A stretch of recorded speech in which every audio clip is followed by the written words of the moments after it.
2-3 günden beri bir nese talkuu bolуп атат Kırgızstanda. Анда санда бошогондо ошол интернетке кире калсам, биздин президентибиз Садыр Нуркожоевич азыр ошол өлүм житимде ашыкча баягы чыгымдарды болтурбоо үчүн указга кол койду да.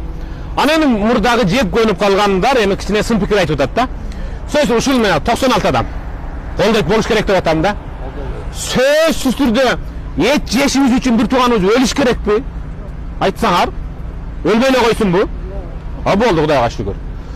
Мисалы сентябрдын башында бирөө өлүп берсе, кичине жеп алат элек да, деп эч качан кеңешпейбиз да, туурабы? Сентябрь бүтүп атат, октябрда ким өлөт экен деп күтүп калабыз да. Туурабы? Ошондуктан мына кичине ойлонуш керек да.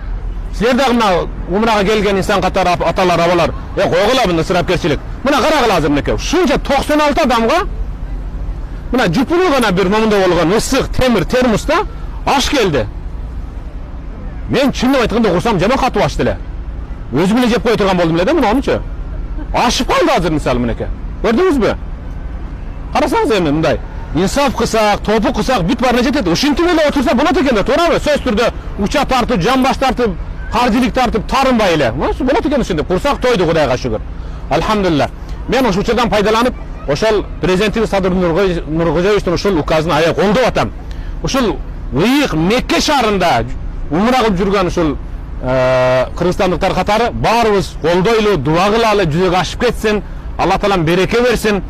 Келечек муун эң бай жана бардар ыйманда, инсафта, хидаятта жашашына биз дуа кылалы.